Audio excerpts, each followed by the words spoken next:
اعوذ باللہ من الشیطان الرجیم بسم اللہ الرحمن الرحیم السلام علیکم ورحمۃ اللہ وبرکاتہ۔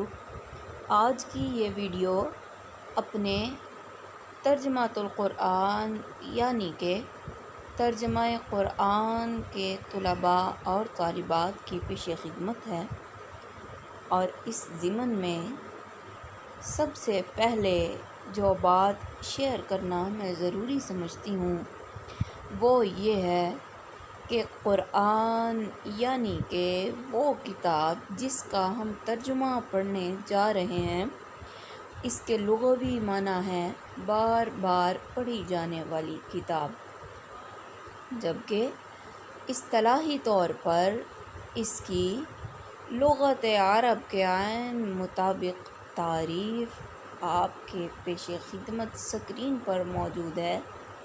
القرآن فہو کلام اللہ المنزل علی الرسول صلی اللہ علیہ وسلم بواسطۃ جبریل علیہ السلام المنقول عنہ نقلا تواترا بلا شبہ۔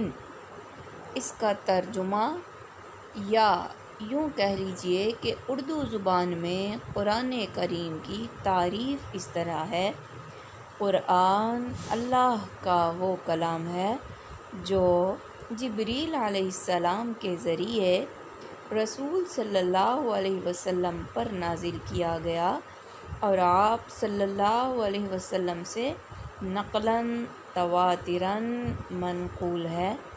اس میں شک و شبہ کی کوئی گنجائش نہیں۔ آج کی ویڈیو میں صرف اتنا ہی۔ نیکسٹ پوائنٹ کی ڈسکشن کے لیے انشاءاللہ نیکسٹ ویڈیو میں حاضر ہوں گے اور اپنے اس سلسلے کو جاری اور ساری رکھیں گے انشاءاللہ۔ جزاکم اللہ خیراً کثیرا واحسن الجزاء فی الدارین۔